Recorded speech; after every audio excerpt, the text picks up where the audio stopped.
Not a lot of agreement in the break. Welcome back here. I've got a few political headlines to catch you up on. And Andrew, give us a couple of snapshots from the campaign trail. Will do, but hold it down, guys. With all due respect, yeah. With all due respect, we're going to start with this nugget. Politico's Playbook is reporting on the as-yet unreleased issue of Rolling Stone. In it, there's an interview with President Obama that features an offhanded, rather salty remark from the commander-in-chief. The article reads, quote, "As we left the Oval Office, executive editor Eric Bates told Obama that he asked his 6-year-old if there's anything she wanted him to say to the president. She said, quote, 'Tell him you can do it.'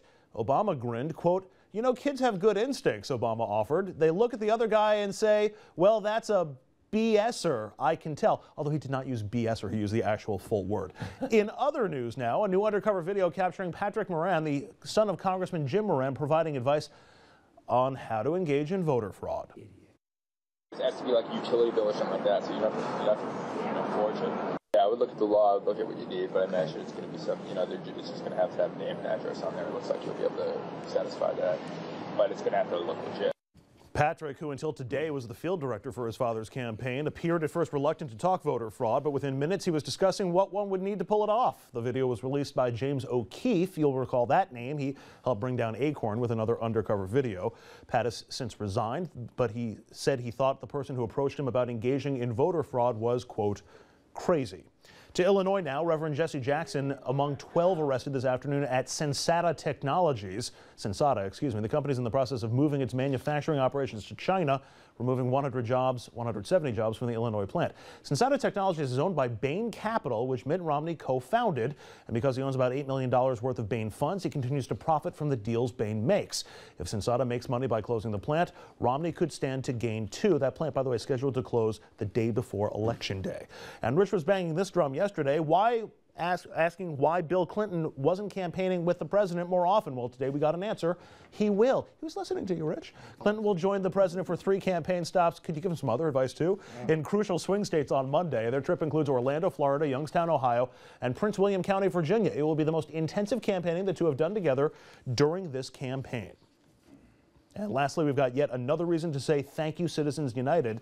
Not only did that Supreme Court decision bring us super PACs, it also allows employers to tell their employers who they think you should vote for. Mitt Romney's getting in on the game and wants business owners to do just that. Listen to what he told a group of small business owners this summer during a conference call. I hope you make it very clear to your employees what you believe is in the best interest of your enterprise and therefore their job and their future in the upcoming elections. And whether you agree with me or you agree with President Obama or whatever your political view, I hope you pass those along to your employees. Nothing illegal about you talking to your employees about what you believe is best for the business. And some Romney supporters were listening. Westgate Resorts CEO David Seigel emailed his 8,000 employees to tell them that, quote, another 4 years of the same presidential administration would, quote, threaten your job. And Koch Industries, surprise, surprise, wrote to its 45,000 employees to say that, quote, if we elect candidates who put unprecedented regulatory burdens on businesses, many of our employees may suffer the consequences. And in a Romney ad features a pro-Romney rally attended by rows of coal miners who say that they were forced to attend the rally. The Romney rally, by the way, if I didn't say Romney enough there. Romney. All right. Since you love that story, you have a big problem with this. I've got a huge problem with it. I've got a huge problem. When your boss tells you, you know, you need to really think seriously about voting for the guy I want you to vote for, there's an implicit threat that your job is on the line if you don't. And who's going to know more about the health of your company than the CEO is going to know? So if you're worried, a lot of people are worried about their companies and whether their companies are going to still be here next year or 10 years from now. You hear from the CEO, you vote the wrong way and might not be there. Either you think that it might tank the health of the company, or they might start thinking, hey, if the wrong guy wins, we're just going to start firing people. I'm going to hop around here a little bit. The president saying, we can debate journalistically if the guy should have printed it or not, but the president saying not BS, but the full sentence here, does that make him look bad? It makes him look less than presidential. But, you know, this election is not going to be won or lost on big bird, binders, or BS. Well done. Wow. Well done. You worked 3 Bs in one sentence. How long were you working on listen, since if there was a story that you could have scripted, a company, they're shutting it down, They're shipping the jobs to China. They got to train the guys who are replacing them in China. The flag, American flag, comes down here.